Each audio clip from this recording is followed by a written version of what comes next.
এরা কি এখন রওনা দিবে না পরে রওনা দিবে বুঝতেছি না তো। ওরা আসুক আস্তে আস্তে, আমরা আগে থাকি। হ্যাঁ আস্তে আস্তে হাঁটতে হাঁটতে থাকি। দরকার বলে ঝর্ণায় গিয়ে আমরা বসলাম, হেরা বাস আসছে। খালাস। কিন্তু যাই না আসতে হবে যে হেরা কি আসলে যাবে। ও আমার হাতে এদের রাস্তাটাতে গেলে ভালোই তো। আগা করছে। এরা যেই রাস্তায় গেছে এই রাস্তাটা ভালো। এই সেই কারণ যার জন্য আজকে আমাদের এত কষ্ট।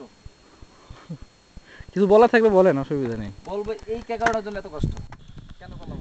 হ্যাঁ চিঠি ভাই আর পড়তেছি না, হ্যাঁ বলেন বলেন, কিছু আর বলেন। পড়তেছি না, পড়ে যাইতেছে। বলেন যা, আচ্ছা মন্তব্য বলেন, অসুবিধা নেই। মন্তব্য, এই কেওক্রাডাঙ্গের জন্য আমরা কি করছি না করছি সেটা সবই বলেন। আহ হায় রে ঘাম, শরীর থেকে এত ঘাম পড়ছে আমাদের, যা আসলে কাউকে বুঝাইতে পারবো না আমরা। চলো।